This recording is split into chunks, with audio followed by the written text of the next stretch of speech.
नमस्कार, आप मेरी संसद देख रहे हैं और मैं प्रिया हूं। आपको बता दें कि सरकार जो है वो लगातार रोजगार दे रही है, ऐसा सरकार कह रही है। विपक्ष ऐसा कह रहा है कि सरकार रोजगार नहीं दे रही है। हमारे साथ यहाँ पर एक मेहमान है जिनका कहना है कि हर घर एक नौकरी होनी चाहिए, यानी कि हर परिवार में, भारत देश के हर परिवार में एक सरकारी नौकरी होनी चाहिए।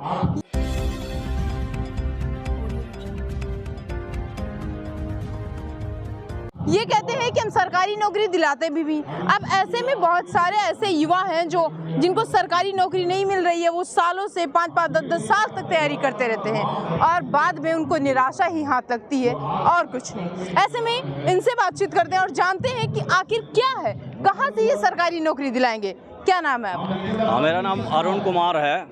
मैं जो है पूरे देश में एक आंदोलन चला रहा हूँ, जिसमें जिन परिवारों के घर में जो है सरकारी नौकरी नहीं है, उनके घर में एक एक नौकरी की मांग कर रहा हूँ मैं, और निजीकरण का भी विरोध कर रहा हूँ मैं। और नौकरी जो है अब जो है जैसे हमारे वर्ल्ड की जो अर्थव्यवस्था है, विश्व की जो अर्थव्यवस्था है वो 3 प्रकार से बांटी गई है। पहला है पूंजीवाद, दूसरा है साम्यवाद और तीसरा है समाजवाद। तो पूंजीवाद का मतलब ये होता है कि जैसे एक फैमिली में जब लोग रहते हैं तो अगर किसी ने अकेले ही खाना बना लिया, किसी को भूख लगी और अकेले ही खा गया, तो यह है पूंजीवाद। तो अमेरिका से पूंजीवाद चलता है और इस समय भारत में भी पूंजीवाद जो है बढ़ रहा है, बढ़ावा दिया जा रहा है। मोदी जी कैसे बढ़ा रहे हैं? हाँ, मोदी जी जो है कारपोरेट को जो है बढ़ावा दे रहे हैं, और आम आदमी जो है, जो पब्लिक है, जो मिडिल क्लास है और जो गरीब लोग हैं, उनके टैक्स से सारे कारपोरेट चलते हैं, सारा देश चलता है। तो गरीब आदमी और गरीब हो रहा है, अमीर लोग जो है और अमीर होते जा रहे हैं। इसका मतलब पूंजीवाद को बढ़ावा दिया जा रहा है। और गरीबों के लिए कह रहे हैं कि हम जो है खाना पानी के लिए राशन दे रहे हैं। बाकी की जो चीज़ें हैं, जैसे अगर बात करें रोजगार की, आपके मुद्दे पर आते हैं, रोजगार की बात करते हैं। सरकार 2 करोड़ वैकेंसियां निकालती है, नौकरी का वादा करती है। 24 में फिर से चुनाव आ रहा है, फिर से वादा करेगी, फिर से नौकरियां देगी, हो तो रहा। हाँ, वादा तो सरकारें कभी पूरा नहीं करती हैं, लेकिन ऐसा है, मेरा ये कहना है कि फ्री का जो सामान है, फ्री की रेवड़ी बंद कर दें, राशन देना भले ही बंद कर दें, सारे जितने वेलफेयर स्कीम है बंद कर दें, लेकिन एक परिवार में एक सरकारी नौकरी ने, मेरी ये मांग है, और प्राथमिकता के तौर पे दी जाए। मेरी ये मांग है कि परिवारों को चिन्हित किया जाए, जिन परिवारों में नौकरी न हो उन्हें चिन्हित करके प्राथमिकता के तौर पे महिलाओं को, किसानों को जो है, किसानों के घर में एक एक नौकरी दी जाए, और उनका बिना एग्जाम के उन्हें चिन्हित करके जैसी उनकी योग्यता हो उस योग्यता के आधार पे उन्हें नौकरी दी जाए। ये हमारी मांग है। हाँ, उनका एग्जाम। फिर ऐसे धीरे धीरे करके कहीं ना कहीं जो हमारी शिक्षा है वो तो दफन हो जाएगी ना। फिर जैसे मान लीजिए, सुन लीजिए, आज के ज़माने में इंसान क्यों पढ़ता है कि हमको अच्छी नौकरी मिले। अब जब बिना पढ़ाई के नौकरी में भर्ती हो जाएगा तो शिक्षा कुछ रही नहीं। ये हमेशा के लिए मैं नहीं कह रहा हूँ। हाँ। एक बार जो लोग गरीब हैं, गरीबी जब दूर होगी तो शिक्षा भी अच्छी हो जाएगी। इस समय IIT की फीस बहुत ज़्यादा बढ़ गई है, इंजीनियरिंग, मेडिकल, जितनी भी शिक्षाएं होती है सबकी जो है फीस बहुत ज़्यादा बढ़ गई है।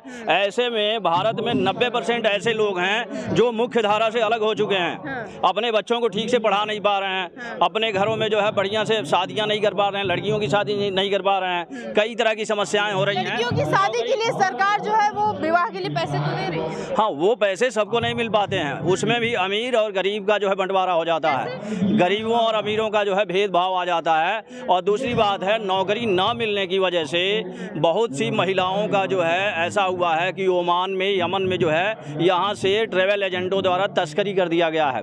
अब भी जो है बहुत सी महिलाएं जो है विदेशों में फंसी हुई हैं, उन्हें यहाँ पे नौकरी नहीं मिली, इसी वजह से वो जाके विदेशों में फंस गई हैं। कितने दिनों से आप मांग कर रहे हैं? ये मांग हम जो है अभी इस साल से ही, पिछले 13 मई को हमने जो है यहाँ पे धरना दिया था। और अब जो है आज मेरा धरना है, और मेरी मांग है कि हर परिवार को सरकारी नौकरी मिले। जिन परिवारों में नौकरी ना हो, कोई काम ना हो, इसके अलावा भारत के जितने परिवार हैं, हर गांव में, हर शहर में, हर स्टेट में, हर घर में जो है प्योर वाटर, शुद्ध पानी की व्यवस्था की जाए। इसके अलावा वातावरण पे ध्यान दिया जाए। जो फैक्ट्रियां प्रदूषण फैलाती हैं, जैसे विकसित देशों का जो है प्रदूषण और कचरा जो है भारत में लाके जो है भारत में और चीन में, विकासशील देशों में जो है गिराया जा रहा है। और हाँ, साफ सफाई हो रही है। नहीं, साफ सफाई सुनिए, पहले प्रदूषण को देख लीजिए, सरकार जो है वो लगातार उस पर काम कर रही है। गाड़ियों को देख लीजिए, गैस से बना रही है, कोई गाड़ियाँ किसी गैस से चल रही हैं, सीएनजी से चल रही हैं, पेट्रोल डीजल को सब गाड़ियों से हटा तो रही है। नहीं, हटा तो रही है सरकार, लेकिन कंपनियां मैन्युफैक्चरिंग के लिए मैन्युफैक्चरिंग पर भी लगातार वो काम कर रही है, कह रही है कि हम इसको बंद कर देंगे। जिस कंपनियों से उसको लगता है कि इससे नुकसान होगा, इससे आम जनमानस को समस्याओं का सामना करना पड़ेगा, प्रदूषण होगा, वो बंद कर दे रही है। नहीं, फैशन इतना ज़्यादा बढ़ गया है कि अमेरिका जैसे देश कपड़े का हब जो है इंडिया को और चाइना को बना दिए हैं। जितने चिप बनते हैं, जितने बैटरी जो भी सामान बनते हैं चाइना में बनते हैं, और इंडिया में अब जो है इन्वेस्टमेंट हो रहा है, तो उससे कचरा और उससे प्रदूषण ही फैलेगा, उस पर कंट्रोल नहीं होगा। विकसित देश अपने को जो है सुरक्षित कर रहे हैं और विकासशील देशों को जो है ये जो है कचरा दे रहे हैं, प्रदूषण दे रहे हैं। अब जो है इसके अलावा मैं मार्केट में जो है मैं ये चाहता हूँ कि जितना भी खाने पीने का सामान बिकता है उसको जो है शुद्धता से उसको जो है नियमित रूप से उसका जांच किया जाए, तब लोगों को खाना दिया जाए या कोई भी खाने की चीज़ दी जाए, क्योंकि मार्केट में बहुत ज़्यादा प्रदूषण हो गया। खाने पीने के सामान को खा के लोगों को जानलेवा बीमारियां हो रही हैं। और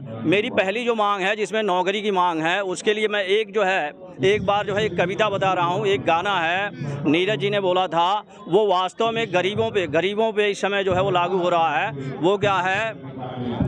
चूल्हा ठंडा हो भले मगर, चूल्हा ठंडा भले हो मगर, पेट तो जलता है, मत पूछ की गरीबी में कैसे जीवन पलता है, मत पूछ कि कैसे गरीबी में यहाँ जीवन पलता है। मेरा हाल क्या जानेंगे वो पक्का मकान वाले, मेरा हाल क्या जानेंगे वो पक्का मकान वाले। बरसात में कैसे हमने दिन रात गुजारी है, बरसात में कैसे हमने दिन रात गुजारी है। खा लिया करते हैं अक्सर झूठा अमीरों का, खा लिया करते हैं अक्सर झूठा अमीरों का। पेट की ज्वाला को झूठा नहीं दिखता, पेट की ज्वाला को झूठा नहीं दिखता। कोई दूषित भोजन को अमृत समझ निगलता है, मत पूछ कि यहाँ गरीबी में कैसे जीवन पलता है, से आपने जो है ये अभियान शुरू किया, धरना दिया लास्ट मई को, आपको कुछ फर्क नजर आया? किसी के लिए आपने कुछ काम किया? हाँ, मैं जो है अब इस समय चिन्हित कर रहा हूँ, गाँव में घूम रहा हूँ, सबके गाँव में, शहर में, स्लम एरिया में, और हर स्टेट में मैं जाने की कोशिश कर रहा हूँ। और मेरा अभियान ये अभी जो है, इसका ट्रेलर है, बहुत छोटा रूप है ये। अब इसका पिक्चर कैसी होगी? इसकी पिक्चर बहुत बृहत होगी, बहुत बड़ी, इतनी बड़ी होगी कि पूरे देश में जो है इसका विस्फोट होगा। ये पिक्चर जो विस्फोट करेगी सरकार के वादे की तरह क्या? नहीं, सरकार के वादे की तरह से नहीं है। मैं सरकार में नहीं हूँ, ना किसी पार्टी से मेरा संबंध है, इसलिए सरकार के वादे की तरह से नहीं है। ये काम ठोस होगा और ये काम भारत से पूरे विश्व में फैलेगा, क्योंकि विश्व के किसी भी देश में ऐसी व्यवस्था नहीं है कि हर परिवार में एक सरकारी नौकरी मिली हो। पहली बार भारत में ये शुरू होगा, और इसके लिए हर गांव में, हर शहर में, उत्तर से दक्षिण तक, पूरब से पश्चिम तक मैं जाऊंगा। हाँ, कन्याकुमारी से कश्मीर तक और जगन्नाथपुरी से गुजरात तक जाऊंगा, और लोगों को जागरूक करूंगा कि लोग जो है अपने हक की लड़ाई लड़ें। समानता और स्वतंत्रता का जो अधिकार है संविधान में, हम उसकी लड़ाई लड़ रहे हैं। उसी के आधार पे हर परिवार को एक सरकारी नौकरी मिलनी चाहिए। क्या नाम है आपका? मेरा नाम अरुण मणि त्रिपाठी है। ये जो है, ये अरुण मणि त्रिपाठी है, जिनका कहना है कि हर परिवार में एक सरकारी नौकरी मिलनी चाहिए। भले ही अगर कोई ऐसा परिवार है जो उतना शिक्षित नहीं है, तो उसको बिना एग्जाम की नौकरी, ये पॉइंट करने की बात है कि बिना परीक्षा दिए नौकरी मिलनी चाहिए। ऐसे में सबसे बड़ा सवाल ये है कि अगर स्थितियाँ ऐसे रहती गई, क्योंकि जो अमीर है वो लगातार अमीर होता जा रहा है, जो गरीब है वो और भी नीचे गरीब होता जा रहा है, समस्याओं का सामना करना पड़ रहा है। जंतर मंतर से प्रिया वाली।